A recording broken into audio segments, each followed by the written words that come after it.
भिन्न छेद असलेल्या अंशाधिक अपूर्णांकांचा लहान मोठेपणा ठरवा. अगदी काही सेकंदात.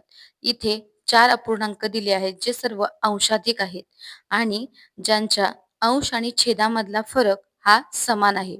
इथे 35/31 मध्ये अंश आणि छेदातला फरक 4 आहे. दुसऱ्या अपूर्णांकात देखील फरक 4 आहे. तिसऱ्या अपूर्णांकामध्ये देखील फरक 4 आहे आणि चौथ्या अपूर्णांकामध्ये देखील फरक 4 आहे. जेव्हा सर्वांमधील अंश आणि छेदांमधला फरक समान असतो आणि ते अपूर्णांक अंशाधिक असतील, तर इथे मोठा अपूर्णांक असेल 21/17, म्हणजेच ज्याचा अंश लहान असतो तो अपूर्णांक मोठा असतो आणि इथे लहान अपूर्णांक असेल 77/73, म्हणजे ज्याचा अंश मोठा असतो तो अपूर्णांक लहान असतो.